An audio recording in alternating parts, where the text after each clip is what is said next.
How is step dance different from other dances? Imagine a dance where the upper body stays perfectly still while the feet move faster than you can blink.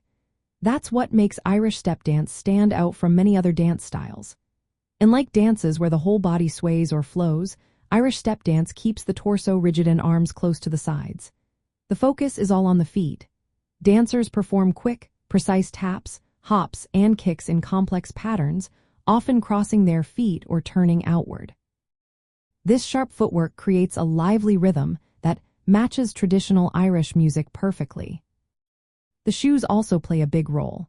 Irish step dancers wear special footwear called ghillies for soft, light steps, or hard shoes with fiberglass tips and heels to produce loud, rhythmic sounds. These shoes help amplify the dance's percussive element, making each tap and kick sound like part of the music. The dance is usually performed solo or in groups called ceilis. When in groups, dancers need to stay perfectly synchronized, which requires a lot of practice and coordination. Irish step dance is deeply rooted in Irish culture and often performed at festivals or competitions called Feiseanna. It's more formal and performance-focused than other Irish dances like sean-nós, which is more relaxed and improvisational, or set dancing, which involves social couples moving in patterns.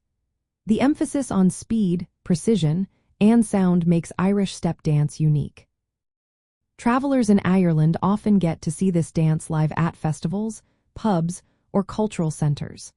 Watching a solo dancer's quick footwork or joining a group Ceili can give you a real taste of Irish heritage. The energetic steps, the colorful costumes, and the rhythmic sounds of the shoes make Irish step dance a lively and memorable part of Irish culture and music.